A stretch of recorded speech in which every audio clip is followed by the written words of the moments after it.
দেখাই দাও, তাহলে এক নজরে তুই দেখাই দেবে। ঠিক আছে, তখন বুঝছি। এই যে ফুল টাচ কেন 2200 পর্যন্ত যাবে, 600 200।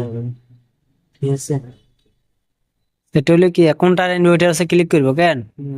এখানে যদি আপনি পার ডিগ্রি করতে চান তাহলে কত ডিগ্রিতে করবেন এটা দিতে ওইটা পারবেন। বুঝছি, আর রান্নার জন্য ফ্রাই, এটা দিলে হয়ে যাবে। হ্যাঁ এই যে ফ্রাই ফ্রাই করবেন, বা যদি তেলে ভাজা টাজা করেন সেখানে স্টিম।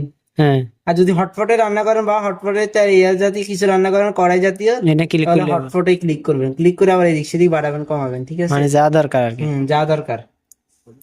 হিট অর্ডারে। হুম, এই যে দেখছেন আমি ফ্রাইতে যখন এসেছি তখন আগুনটা একটু নিচে নেমে গেছে, বাট দ্বিতীয় গুলো আর একটু উঠবে, হটপটে গেলে আরেক জায়গায় যাবে। ঠিক আছে,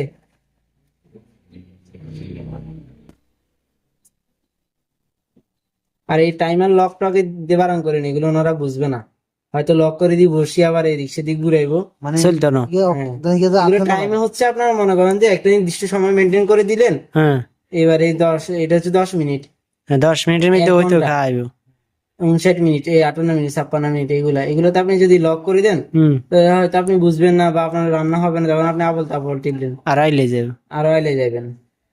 হ্যাঁ, রান্না বাই শেষ, ইয়ার হলে সুইচ অফ করি, সে যে অফ অফ করে দিবেন, শেষ অফ। লাইন খুলে দিই। না, লাইন খুলবেন না তখন।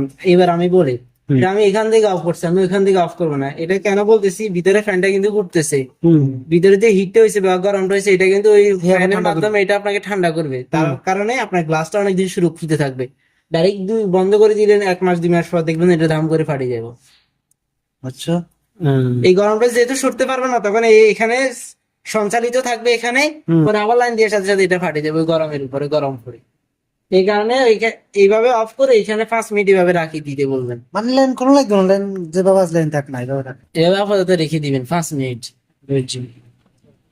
আর ঘরে রাখলে লাইনে ফলন লাগে না, এখানে অফ করে দিতে হবে।